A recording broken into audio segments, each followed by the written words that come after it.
AGRI transformation show seeks to showcase opportunities within the agricultural sector and other sectors in the South African economy. Furthermore, it will highlight the lack of transformation South Africa has not achieved within the democracy approach in 3 decades.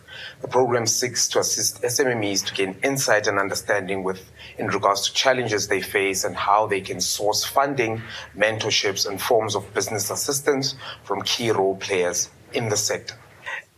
In studio today, we are joined by Peter Smith. Peter, thank you so much for having us. Thank you. It's a pleasure to be here. Thank you.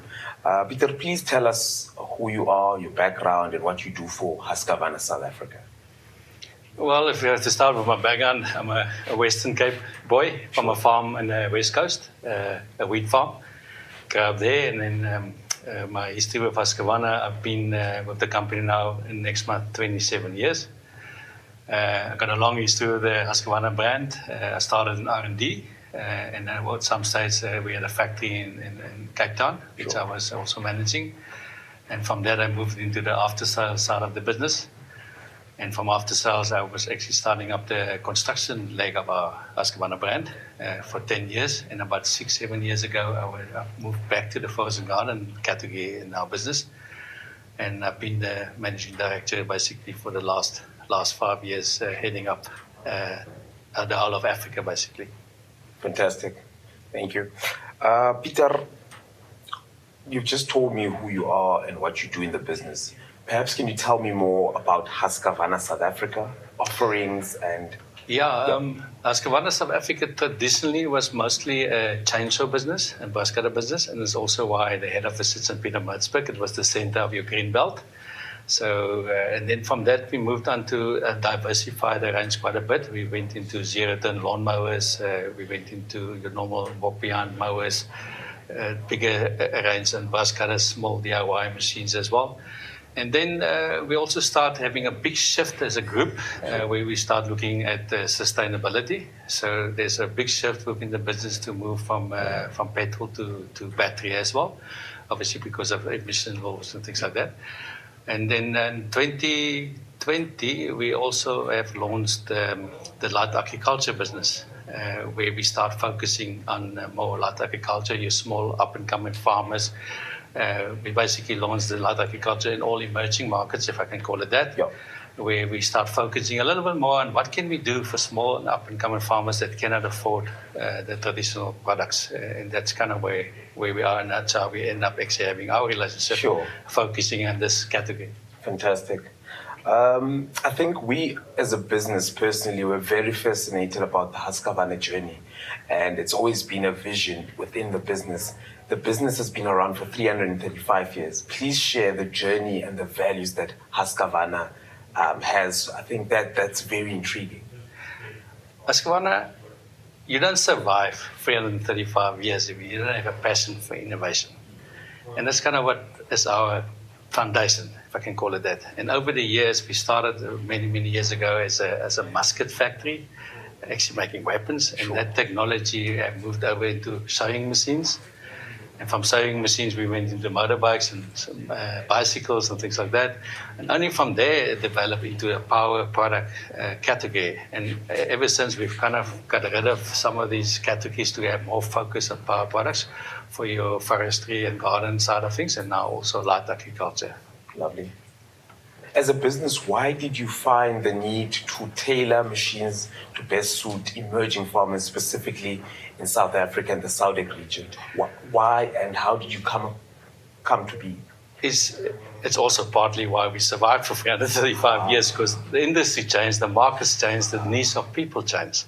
So it's the same in forestry. We were big in forestry, but it's becoming very mechanized. So we needed to shift our business. So what actually happened, we started looking at veld management, which is helping farmers, game farms to manage their veld better using our equipment. But from that, it also involved then what can we do for farmers more? So we start actually looking at what range can we and what product can we develop to help our small farmers that cannot afford the traditional big equipment to at least have a startup point with something that can develop them and hopefully eventually get to a point where they can afford to go to the traditional equipment that's needed, because they have the opportunity to invest in something that can give them a better return and then build it from that. And that's why we had a big shift and start focusing. We also believe it's quite a big industry in Africa. Definitely something we need to explore. How can we be a support? How can we give something to these farmers that's of a quality product with support, with a return on investment to actually also then grow their investment and build up a better return. Definitely. And then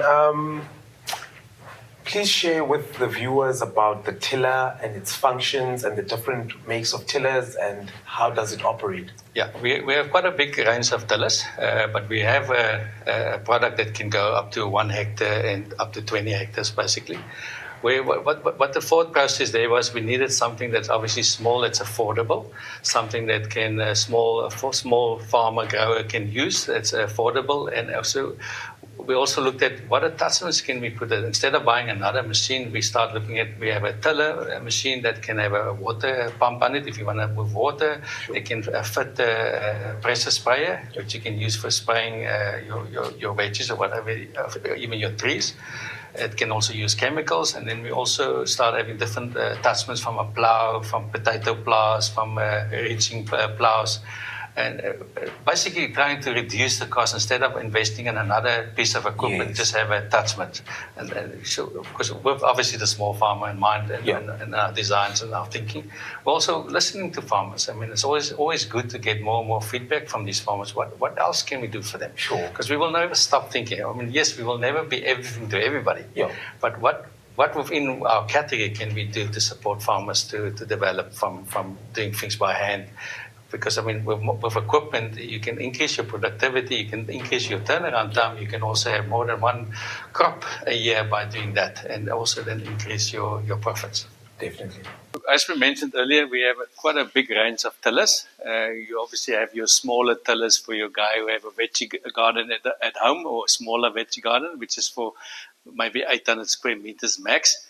But when we move into the bigger tillers, mostly where we focus on your light agriculture and small farms, we will look at these kind of machines. We have two versions. We have a diesel and we have a petrol. Often you don't have petrol available, so the guys most of the time go for a diesel. Sure. But we also have to keep in mind your diesel product is a little bit more expensive than a petrol. Yes, and from a running point of view, maintenance, it will be a bit cheaper to look at a petrol unit instead of a diesel unit. Sure. Although a diesel unit is quite powerful and gives you good endurance. These two machines will give you from anything from 1 hectare to 20 hectares land that you can cultivate. Yeah. And what we've done with these machines, instead of buying another machine, you can now actually fit a water pump in it if you want to transfer water. Sure. And then we also have a pressure sprayer, which you can use to chemicals, spray your veggies or your trees or whatever you're farming with. Yeah. And then on top of that, we have small plows. Yeah. So you have like a plows that can offset as well. And a normal plow, we have a potato plow. We also have a tiller, we call a rear tiller, which is much better for your virgin soil. So when you don't have a soil that's quite tough or quite hard, it's better to have a tiller attachment at the back, because what it does, it counter turns. So it pulls into the soil when it's quite hard. Sure. When you have soil that's been worked quite a few times, it's quite good to just use the normal front tiller. Yeah. But for hard soil, the rear will do a better job. And then we also have obviously very different conditions when it comes to the mud, very wet, very dry, very muddy.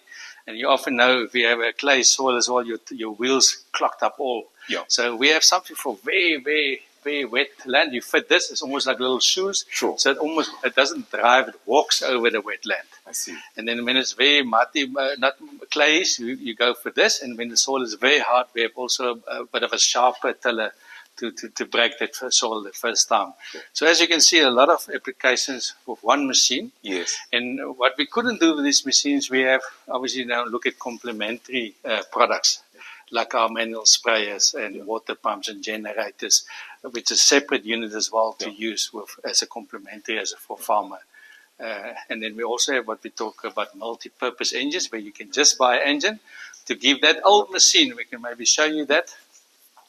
We have multi-purpose engines here, where you can buy just the Husqvarna engine. Yeah. If you, for instance, have a hammer mill or something like that, or an old water pump that's not working, and they just need a new motor, you can give new life, and they were actually a more cost-effective return on a machine that was at the end of the life to give it another extended life. Lovely.